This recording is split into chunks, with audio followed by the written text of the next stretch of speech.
Сәлем, YouTube'да қарапайым экономика арнасы. Дүниежүзілік сауданың 90% мұхит арқылы жасалады. Яғни 90% тауар бізге мұхит арқылы келеді. Кемемен әрине. Міне мынандай 20 фунттық металл конструкциямен.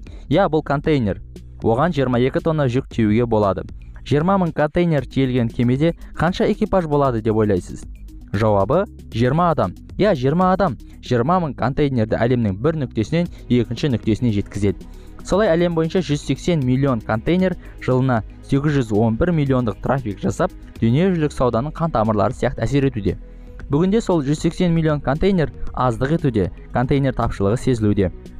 Видеоны соңына дейін көріңіз. Осы видеода біз контейнерлер қайда кетіп жатыр, контейнер кризисіне Қытайдың не қатысы бар екенін айтамыз.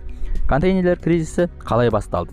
Әрине, әлемде қауіпті дерт жайлаған тұста әуелі дерт Қытайда басталды ғой. Алайда Қытай тез әрекет етті, антисептик қолданды, маска тақты және карантиндік режимдер енгізді. Соның арқасында Еуропа мен Америка Құрама Штаттарында қауіпті дерт өршіп, барлық жер жабылып, адамдар үйге қамалған кезде Қытайда адамдар үйлерінен шығып, жұмысқа бас қойды. Бұған контейнердің не қатысы бар дейсіз? Алайда қатысы былай. Қытайлықтар өндірген өнімдер ағылып жатты. Еуропа мен Америка азаматтары үйінде отырып алып, карантин кезінде көп тауарды заказбен алды. Ол тауардың көпшілігі әрине Қытайдан келді. Ал Америка мен Еуропадан Қытайға қарай жүк кемелері азайды. Себебі еуропалықтар өндірісті және экспортты азайтқан еді. Солайша Еуропаға Азиядан 1001 түрлі тауар тиелген кемелер ағылды да, олар қайтадан отанына қайтпады. Себебі еуропалықтар Қытайға жіберетін тауары болмады. Өзімен өзі карантин болып жатты. Солайша контейнерлер балансы бұзылды. Нақтырақ айтқанда, Еуропаға кеткен 10 контейнердің тек 4-еуі ғана өз отанына, яғни Қытайға оралды. Сол кезде қытайлықтар Еуропа мен Америкаға тауарларын жіберуге контейнер таппай қалды. Жоқ, дефицит. Ал дефицит болған кезде әрине қымбатшылық болады. Бір контейнерді Қытайдан Еуропаға жеткізу бағасы $1,500 өсіп $2,000 болды. Содан кейін өсіп, ақыр соңында $5,000 жетті.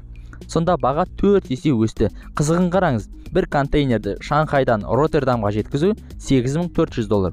Ал Роттердамнан Шанхайға жеткізу $1,400. Айырмасы $7,000. Сол сияқты Шанхайдан Лос-Анджелеске $5,200, ал Лос-Анджелестен Шанхайға $600. Шамамен 9 есе қымбат. Неге? Себебі жүк кемелері шамамен жолға 12 күн жүреді. Жүгін 4 күнде түсіреді. Енді логика бойынша тағы 4 күнде тиеп Қытайға қайту керек қой. Алайда Еуропа мен Америкада Қытай мен Азияға жіберетін дайын тұрған тауар жоқ.